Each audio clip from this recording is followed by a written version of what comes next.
Bonjour et bienvenue à l'émission Paroles de femmes. Nous parlons aujourd'hui encore de la douceur et nous allons parler des paroles douces.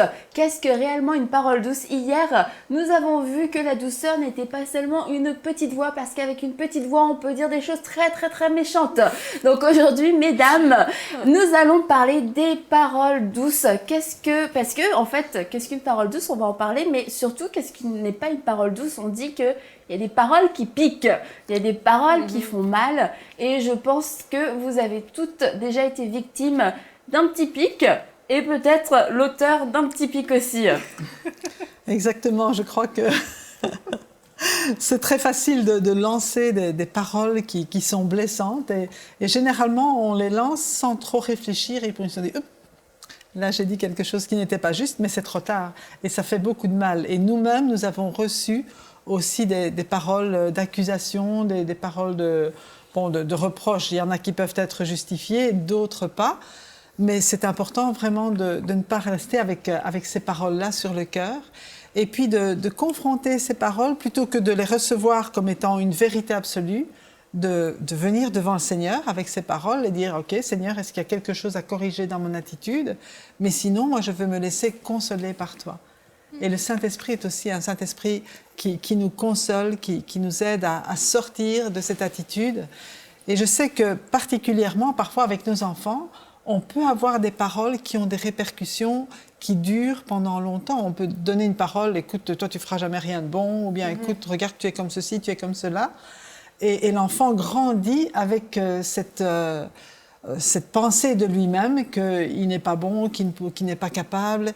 Et là, on a besoin, nous, en tant que maman, particulièrement, de rétablir la vérité. Et plutôt de dire des choses, même si on ne les voit pas encore, mais de proclamer des bonnes choses sur nos enfants. On a ce pouvoir vraiment de créer dans l'enfant une certitude, une assurance par rapport à sa vie. C'est vrai pour les personnes autour de nous, mais je crois qu'en tant que maman, c'est particulièrement vrai pour nos enfants. Et je veux vous donner peut-être un exemple. On aurait tendance à dire, écoute, ne fais pas ça, tu vas tomber. Et j'avais l'habitude de dire, ne tombe pas. C'est exactement le même avertissement, mais au lieu de proclamer, tu vas tomber, je dis, écoute, ne tombe pas. Donc fais attention pour que ça ne t'arrive pas. Et pour moi, c'était vraiment important de proclamer des choses positives plutôt que des choses négatives. Enfin, c'est un exemple de paroles qui peuvent aider à construire la personnalité de quelqu'un. Et puis on voit aussi dans les paroles piquantes, dans les mauvaises paroles qu'on peut prononcer, ça peut être, comme on en a parlé hier, de la réaction. Oui, c'est ça. On n'est pas content, on nous a piqué, et là, ce qui sort n'est pas forcément une parole douce. Ça vous est déjà arrivé, j'imagine? Personne ne va vouloir témoigner. Je connais quelqu'un. Non, moi jamais. Non, mais souvent, quand quelqu'un va nous provoquer, c'est notre vrai fond qui va ressortir. Et c'est ça qu'il faut laisser transformer par l'Esprit de Dieu, par le fruit de l'Esprit, comme on a parlé un peu hier, pour que vraiment, si notre fond est transformé par l'Esprit de Dieu, eh bien, quand quelqu'un va nous piquer, quand quelqu'un va donner une parole blessante, bien, peut-être qu'on peut apporter une parole de guérison, une parole de réconfort, ou à la place que ce soit la colère ou une parole remplie de fureur qui va exciter, en fait, la querelle. La querelle, parce que souvent on a une parole, excuse-moi, Vas-y. On est sur la défensive, et on essaye de se justifier, et puis parfois, en se justifiant, mais on accuse l'autre encore plus, et puis tu as l'escalade. Oui, parce que c'est notre amour-propre aussi, souvent qui est touché. Exactement. Mais c'est ça. C'est là qu'on a les paroles les plus dures, quand notre amour-propre est touché. Et puis, je me souviens d'un événement comme ça où quelqu'un m'avait vraiment poussé à bout, j'avais patienté. Mais là, c'était l'explosion qui couvait. Ça, c'est le danger aussi, la cocotte minute prête à exploser. Vraiment, il y a quelqu'un qui... Et en fait, il était injuste. Cette personne-là disait vraiment des choses injustes. Puis souvent, c'est là qu'on est le plus blessé, quelque part, en disant « Non, mais je ne vais pas laisser dire ça, quand même. » Et en fait, je me suis rendu compte que quand on parle en réaction à quelque chose, même si on a raison, on fait toujours du mal. Oui, c'est vrai. Parce que ce jour-là, j'avais raison de réagir, mais je n'avais pas raison de réagir comme je l'ai fait. Et j'ai vu les conséquences. Et ce qui se passe, je pense que quand on est touché comme ça, il vaut mieux se taire plutôt que d'ouvrir la bouche. Parce que si on n'est pas capable de gérer l'émotion qui va avec, ça va sortir de toute façon, de façon blessante. Donc quelquefois, on est gagnant juste en fermant sa bouche, en disant je vais régler ça plus tard, mais même si on a raison. Oui, c'est vrai. Mais le proverbe dit faute de bois, le feu s'éteint, et quand il n'y a point de rapporteur, la querelle s'apaise. Ouais. Donc effectivement, le silence est parfois mieux, puis ça permet à l'autre aussi de se calmer. Oui, c'est ça. Si tu ne lui donnes plus de matière... Ou de l'exciter encore plus. Si une fois que tu réagis pas, là ça le met en fermer tes oreilles. Et aussi, il y a des gens qui sont juste méchants, en fait. C'est vrai. Je sais pas, on peut toujours trouver une raison, mais quelquefois, plus t'es vieux, plus la raison est loin. Mais il y a des... je dis ça parce que souvent, il y a des dames plus âgées, puis elles sont un petit peu amères, et puis quand t'as rien demandé, et puis écoute, t'as le droit à tous les reproches de la terre, à tous les commentaires de la terre, de ta tête à tes pieds, tout y passe, et c'est hyper blessant et désagréable. Tu te dis, mais où elle va chercher toute cette méchanceté que je n'ai pas réclamée? Et comment... Si vous êtes une méchante dame, avec des méchantes paroles, comment se débarrasser de cette méchanceté dans nos propos? Alors d'abord, je vais prendre dans l'autre sens. Si tu reçois des paroles méchantes de quelqu'un de méchant, quelque part, tu te dis, OK, c'est la personne qui est méchante. Donc tu te sens, enfin, moi personnellement, je me sens beaucoup moins atteinte par quelqu'un de méchant que si c'est quelqu'un de proche qui vient me donner une parole blessante. Parce que je le prends, comme on dit, je le prends de qui ça vient. Et donc ça n'a pas l'effet sur moi. Maintenant, c'est vrai que si on a l'habitude de donner des paroles méchantes, c'est que l'intérieur n'a pas été sanctifié, ou peut-être que la personne n'est pas sécurisée dans le Seigneur aussi. Parce que les paroles méchantes, généralement, ce sont des paroles de jugement. Et quand on trouve quelque chose qui ne va pas chez l'autre et qu'on lui dit, c'est comme si on se justifiait soi-même. Donc on a besoin d'abord d'être justifié par le Seigneur, d'être rassuré par Dieu, de trouver notre sécurité en lui et de savoir qu'aux yeux de Dieu, on a de la valeur. Si tu sais que tu as de la valeur aux yeux de Dieu, tu ne vas pas essayer de dévaloriser les autres. Donc d'abord, aller rechercher cette valeur aux yeux de Dieu. C'est clair que si on a des paroles comme cela, réellement se repentir, réellement demander pardon, reconnaître que ce qu'on dit, notre attitude n'est pas juste, et demander au Seigneur de venir nous sanctifier notre langue et nous aider à changer. On ne peut pas changer soi-même comme ça. Un léopard ne peut pas changer sa peau si ce n'est pas Dieu qui vient mettre son esprit de douceur et de gentillesse en nous. Mais quand on crie à lui, il le fait. Je me souviens d'une amie qui était... elle est très, très corpulente. Elle était montée dans le bus à Montréal. Et là, il y a une femme qui lui a dit, comme ça, sans prévenir, une femme qu'elle ne connaissait pas, « Mais madame, quand on est gros comme vous, on reste chez soi. » Puis mon amie, elle l'a regardée, puis elle est très posée, puis très, très sage. Puis elle lui dit, « Madame, vous devez être quelqu'un de très malheureux pour dire des choses comme ça. » Et elle m'avait raconté cet événement-là. Je me suis dit, mais si quelqu'un vient te réagit à ta parole comme ça doit faire réfléchir. C'est ça, Parce que la plupart du temps, les gens qui sont méchants avec nous s'en rendent même pas compte, ou ils se sentent justiciés. La plupart, on est femmes de pasteurs, on le sait, on en entend des fois des vacheries, puis les gens sont même pas conscients qu'ils nous envoient une vacherie. Je sais pas, des fois je me dis, je pense qu'ils n'ont pas mesuré l'impact de leurs paroles. Et si la personne qui est en face de vous réagit en montant le ton, vous allez vous dire, t'as vu un peu comment... Mais si elle répond comme ma copine a répondu, là, je pense que ça doit faire réfléchir, puis se dit, oups, il y a une anomalie, et l'anomalie, c'est pas chez elle, c'est chez moi. C'est ça. Mais je crois souvent que les gens, les femmes, les gens qui vont avoir des paroles blessantes, c'est des gens blessés. Et c'est tant et aussi longtemps qu'ils ne seront pas guéris de l'intérieur, cette douceur-là qui vient de Dieu ne pourra pas nécessairement être manifestée parce qu'ils ont besoin constamment de justifier, d'essayer de se remonter. Et souvent, on se remonte en abaissant les autres. C'est la façon, quand on n'a pas connu l'amour de Dieu, c'est la seule façon qu'on peut réussir à se remonter, c'est en abaissant les autres. Donc, évidemment... on doit connaître l'amour de Dieu aussi pour recevoir cette douceur dont on parle Puis souvent, tu remarqueras, les gens vont reprocher aux autres et vont donner des paroles méchantes sur quelque chose un problème qu'ils ont eux-mêmes. Exactement, c'est vrai. De la projection. Ils font vraiment de la projection, mais c'est troublant. Un jour, mon mari me l'a fait remarquer par rapport à des gens dans l'église, parce qu'il y a des fois des gens qui réagissent mal et qui nous disent des choses qui nous blessent. Puis il m'a dit, mais regarde, elle te reproche son problème. C'est ça. Puis c'est vrai, j'ai ouvert les yeux, j'ai dit, mais c'est vrai en fait. Elle a un gros problème, mais elle me le reproche à moi, mais c'est elle. C'est moins douloureux de penser que c'est quelqu'un d'autre qui a le problème que si c'est soi-même. Oui, et puis essaie de se persuader que tu es pire qu'elle en fait. Mais c'est ça, c'est valorisant de se dire, mais oui. Mais quelquefois, on peut quand même avoir des défauts. Et ça peut... Sauf toi, Mathilde, bien entendu, vous êtes d'accord. Hein? Tout le monde on est parfaite, vraiment. En Jésus, oui. Et en tant que chrétienne, honnête et sincère, il faut aussi faire preuve de franchise et d'honnêteté, parce que la douceur, comme on l'a vu, c'est pas, on ne revendique pas nos droits, mais ça veut pas dire qu'on laisse tout passer, parce que la douceur marche aussi dans la vérité, et la Bible nous dit redresser avec un esprit de douceur. Donc ça veut dire que la douceur nous permet de parler, parce que finalement on entend, oui, il faut pas dire ça, il faut pas que je parle trop vite, parce que si je parle trop vite, je vais avoir des paroles blessantes, je vais alimenter la querelle, etc. Donc au final, finalement, la meilleure chose à faire, c'est de me taire. Mais la douceur nous permet de parler. La douceur laisse la place à la parole. C'est ça. Et on peut, avec un esprit de douceur, dire des choses qui vont quand même être acceptées.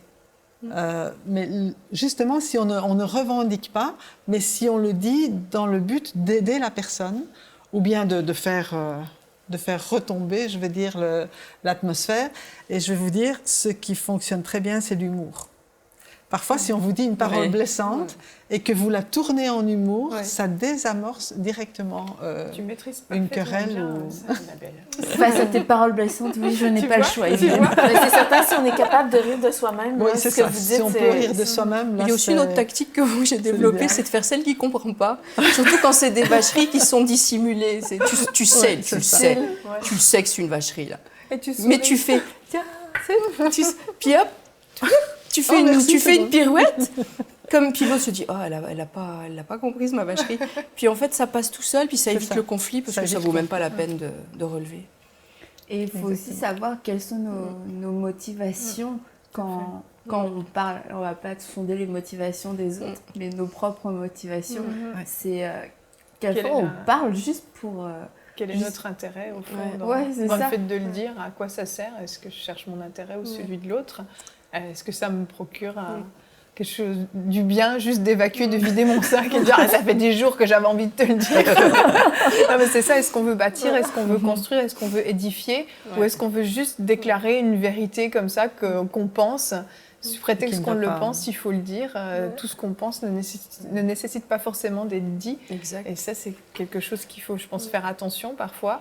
On veut aussi rendre service aux autres, on veut les changer comme on aimerait qu'ils soient, alors qu'au fond, il faut aussi accepter les différences des autres. Et parfois, c'est des petits détails, des petites choses qui, pour nous, ont l'air importantes, mais au final, la personne, elle est très heureuse avec ce qui nous semble être un défaut, alors que ce n'en est pas forcément un. Oui. Et puis, on peut aussi juste ne pas le dire. Et puis, quand c'est vraiment nécessaire, par contre, quand ça va vraiment édifier, aider la personne, parce qu'on voit que c'est quelque chose de dur pour la personne à porter, là, c'est ça, une parole douce.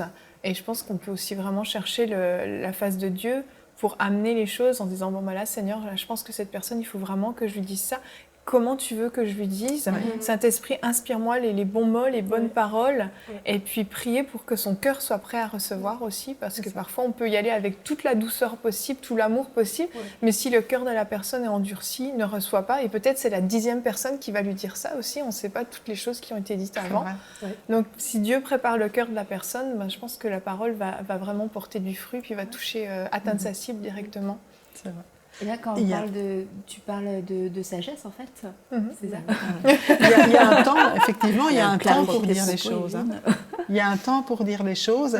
Et puis savoir quand même, si on nous fait un reproche ou quoi que ce soit, c'est rare qu'on le prenne bien du premier coup. Oui, à moins d'être parfait. Donc il faut s'attendre, quand tu dis quelque chose de pas très agréable à une personne, même si tu le dis doucement, ne t'attends pas à ce qu'elle le prenne bien. C'est vrai. Ouais. Mais fais confiance que le Seigneur va se servir de ta parole et peut-être après, 1 heure après que tu sois parti, ça va commencer à travailler parce que le Saint-Esprit va faire son œuvre. Donc, il faut laisser à la personne l'occasion de digérer, de ne pas toujours réagir comme il faut, de préparer peut-être même à une réaction négative. Ça m'était arrivé une fois, j'y pense là, mais c'est vrai que vraiment le Seigneur me disait, dis à cette personne qu'elle a un problème à ce niveau-là. Et j'ai lutté, puis finalement je suis allée lui dire avec amour, avec douceur, et puis c'était vraiment Dieu qui me disait de le faire parce qu'il voulait guérir cette personne. Et ça a fait, en fait, c'est sorti comme une catastrophe.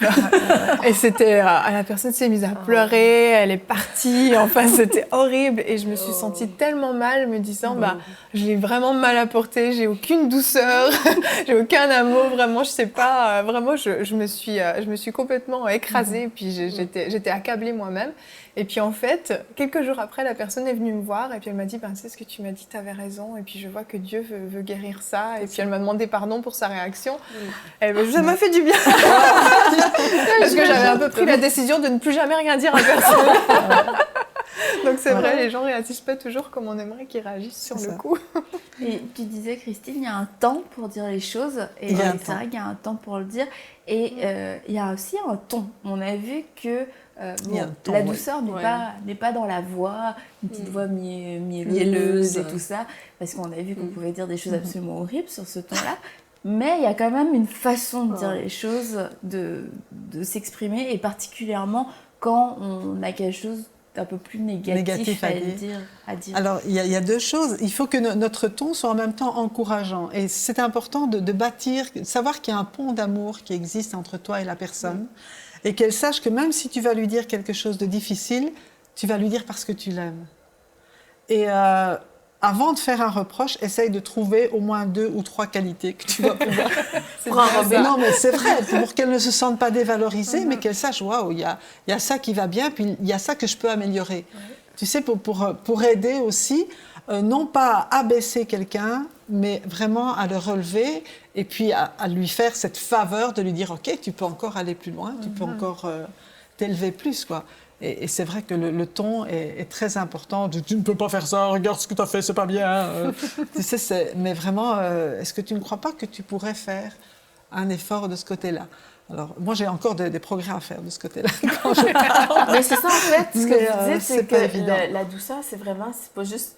Comme on a répété à plusieurs reprises, c'est pas juste le ton de la voix, mais c'est toute une attitude. C'est une attitude, oui. C'est une façon d'exprimer le cœur de Dieu, d'exprimer des vérités. Et aussi, ça peut tuer des mensonges. Juste notre attitude de le dire aussi, quand on donne peut-être une réprimande, mais dans l'amour de Dieu, ça peut tout changer, en fait. Ça peut changer. Puis la vérité passe bien et les mensonges aussi sont brisés à ce moment-là. Et puis comme vous le disiez, les qualités, c'est il y a quelque chose qui est amélioré, mais il y a plein de bonnes choses. Voilà, exactement. Et quand on va parler à la personne, d'avoir toujours en tête ce que la personne peut devenir, pas c'est la personne qu'on veut qu'elle devienne, mais ce qui est vraiment bon pour elle quand on a sondé nos motifs, etc. Mais d'avoir en perspective une solution, d'avoir un avenir meilleur et pas juste faire un constat désastreux d'à quel point t'es nul. Mais là, on parle beaucoup de dire des choses qui ne vont pas à quelqu'un, mais il faut aussi avoir la sagesse de savoir qu'il y a aussi des fois, même s'il y a quelque chose à corriger, il ne faut juste pas le dire. C'est pas le temps. C'est pas le temps. Et il y a d'autres circonstances qui vont façonner la personne. Et je sais que dans les églises, c'est un sport national de reprendre les autres sur leurs défauts.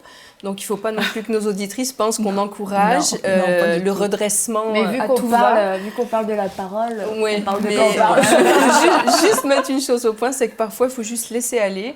Et les circonstances que Dieu mettra sur la route de cette personne-là vont faire que la personne va se corriger. Ce n'est pas toujours à nous. On n'est pas des justiciers. Non. Et puis, se souvenir de ce qu'on est, de nos propres défauts. C'est ça. Ça va nous permettre d'avoir de la grâce et de la miséricorde vis-à-vis de... La patience. de la patience, c'est ça, parce qu'on n'est pas parfait, donc nous n'attendons pas à avoir des gens parfaits autour de nous. Mais ce qui est spécial dans dans la parole de Dieu, c'est que la perfection, c'est pas la perfection dans les qualités ou dans ce qu'on fait, c'est la perfection dans la miséricorde et dans la grâce. C'est ce que Dieu attend de nous, c'est qu'on véhicule sa grâce et sa miséricorde. Et c'est pourquoi ayez toujours une parole de grâce qui fait du bien à ceux qui l'écoutent. Ça doit être vraiment notre leitmotiv. Dans le psaume 120, j'ai trouvé. Dans ma détresse, c'est à l'Éternel que j'ai crié, il m'a répondu. Éternel, délivre-moi des lèvres fausses, de la langue trompeuse. Que te donnera l'Éternel et que t'ajoutera-t-il? Langue trompeuse, les flèches aiguës du guerrier avec des charbons ardents de genêt. Malheur à moi, j'ai dit. Bon, après, c'est pas. Mais j'ai retenu les flèches aiguës du guerrier avec des charbons ardents de genêt. C'est que vraiment, quand.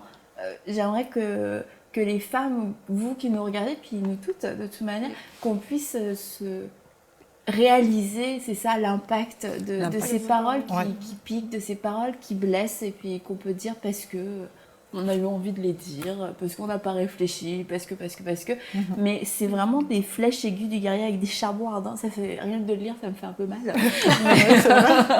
Mais c'est ça qu'on lance en fait sur les gens. Et puis tu parlais des enfants. Et et Mathilde, toi hier, tu disais que quelquefois avec notre famille, avec nos proches, on est trop familier. Ouais. C'est souvent ces paroles. On se laisse aller. Et puis c'est eux qu'on mitraille de nos flèches.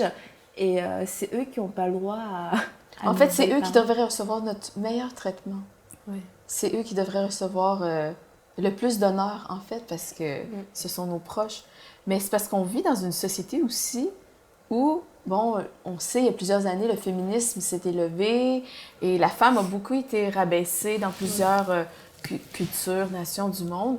Et là, c'est comme s'il y a ce mouvement aussi qui s'est élevé. Et là, la femme veut parler et c'est que ça sort pas nécessairement toujours bien. Et c'est beaucoup de justifications, mais qui sont pas nécessairement dans la vérité de Dieu. Et de revendications. Oui, beaucoup. Et puis, c'est revenir, comme on a dit hier, vraiment, c'est que c'est Dieu qui nous fait cette justice. Et non nos paroles remplies de haine et remplies de reproches. Et c'est ça. Et Annabelle, tu parlais de genêt, de charbon de genêt ardent, c'est ça l'expression. Mais quand il y a un lien affectif entre les deux personnes qui se parlent, l'impact est beaucoup plus fort. Ah oui. Et c'est vrai dans le couple, hein, je veux dire, surtout d'une femme vis-à-vis de son mari, puisque là, on est des femmes, on parle à des femmes. Un homme peut être complètement détruit par les paroles de sa femme. Donc, il faut vraiment faire attention. Et puis, vis-à-vis des enfants, on peut mettre une condamnation sur eux, puis ils s'en dépêtreront jamais, quoi. Ils seront tout le temps pris dans ces reproches-là. Donc, comme tu disais, on doit leur donner le meilleur traitement. C'est vrai. C'est vraiment eux qui doivent bénéficier de nos meilleures paroles. Puis c'est avec eux justement qu'on ne doit pas se laisser aller et puis faire n'importe quoi. Surtout que déjà à l'école, avec leurs professeurs, ils reçoivent des paroles qui sont parfois terribles. On a déjà entendu souvent des témoignages d'enfants qui sont passés à côté de leur destinée parce qu'ils avaient accepté une parole d'un de leurs profs. Mais si nous, en tant que parents, on vient puis on brise ces paroles avec justement des paroles d'encouragement, où on confesse des vérités sur nos enfants, ben c'est certain qu'on peut démolir tout ça. On ne peut pas contrôler ce qu'ils vont entendre à l'école, ce qu'on va dire sur eux, mais par contre, on peut leur apprendre aussi à ne pas tout accepter comme des vérités, puis à savoir que nous, on ne croit pas ces choses-là sur eux et on les encourage toujours à aller vers le meilleur. C'est ça. Puis en tant que parent, il faut toujours se rappeler que la vie et la mort sont au pouvoir de la langue. Exactement. Et on a vraiment le pouvoir de briser ou de construire nos enfants. Tout à fait. Puis c'est certain, on a dit plutôt en coulisses, moi, si c'était à refaire aussi, tu sais, j'ai eu ma deuxième fille, Félicité, était une enfant difficile. Et en fait, j'ai dû apprendre à manifester le fruit de l'esprit de la douceur à un autre niveau. Parce que vraiment, comme on disait, le fruit, la vie et la mort sont au pouvoir de la langue. Et en fait, j'aurais vraiment pu la briser parce que c'était vraiment difficile. J'ai usé beaucoup d'impatience avec ma fille, et puis ça peut les blesser, ça peut les marquer. Et c'est certain qu'en tant que parent, notre rôle, c'est vraiment d'élever nos enfants, et parce qu'on peut vraiment les briser ou on peut les construire. Et Ben, évidemment, comme j'ai dit, j'aimerais ça. Des fois, si je pouvais refaire... Enlever certaines choses. Enlever certaines choses que j'ai dites, de l'intempérance, des choses comme ça. Mais l'impatience, ça c'est vraiment aussi une des raisons, je pense, qui pousse à dire des paroles qui manquent de douceur. Parce que dit ok, là je me contrôle, là je me maîtrise, c'est bon, oui, je réponds une bonne parole, je suis douce, je me tais, etc. Et puis là, quand ça commence à faire un peu trop longtemps, sur la longueur, c'est là et d'un seul coup, ça sort. Et face à la patience, on doit faire preuve de douceur, mais pour faire preuve de douceur, faut qu'on fasse preuve de maîtrise de soi-même. C'est certain, ça va ensemble. Oui, et quand on est seul, c'est facile. C'est facile, mais dès qu'on est, surtout quand on est maman, quand on est épuisé, qu'on n'a pas dormi de la nuit, et puis que les enfants viennent nous cogner dessus avec des... Je ne vois pas de quoi vous parlez. La maîtrise de soi, je la maîtrise totalement. Non, c'est certain. Quand on perd patience, en fait, c'est la fin de tout. On perd tout, en fait. Et il y a tout qui sort n'importe comment. Et c'est là qu'on peut vraiment dire des mauvaises paroles. Moi, je fais très attention avec mon fils quand il est désobéissant. Au lieu de lui dire « tu es désobéissant », je le regarde et je dis « mon fils, il est obéissant ».